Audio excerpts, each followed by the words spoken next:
আমাদের সৌভাগ্য, আমরা শহীদ প্রেসিডেন্ট জিয়াউর রহমানকে ভোট দিয়েছি।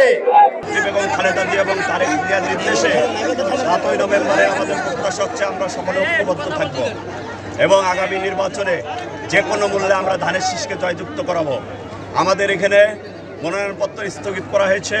আমাদের নেতা বিএনপির ভারপ্রাপ্ত চেয়ারম্যান জননেতা জনাব তারেক রহমান ইতিপূর্বে বিভিন্ন জরিপ করেছেন, এখনও জরিপ চলছে। আমরা বিশ্বাস করি তিনি তার সুচিন্তিত মতামতের মধ্য দিয়ে কালীগঞ্জের মানুষের প্রত্যাশা পূরণ করবেন।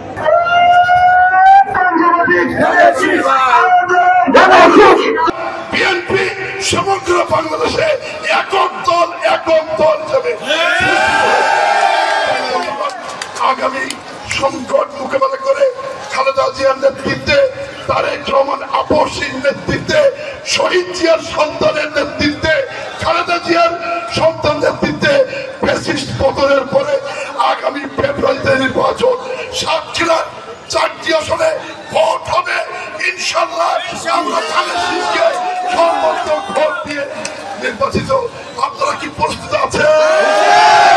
মাটি ও মানুষের নেত্রী সাবেক সফল প্রধানমন্ত্রী বিএনপির চেয়ারপারসন দেশনেত্রী বেগম খালেদা জিয়ার পক্ষ থেকে সর্বোপরি আমাদের অভিভাবক বিএনপির ভারপ্রাপ্ত চেয়ারম্যান, আগামী দিনের বাংলাদেশের ভবিষ্যৎ প্রধানমন্ত্রী ইনশাআল্লাহ তারুণ্যের অহংকার দেশনায়ক তারেক রহমানের পক্ষ থেকে আজকের এই 7ই নভেম্বর জাতীয় বিপ্লব ও সংহতি দিবসে আপনাদের সকলকে শুভেচ্ছা জানাচ্ছি।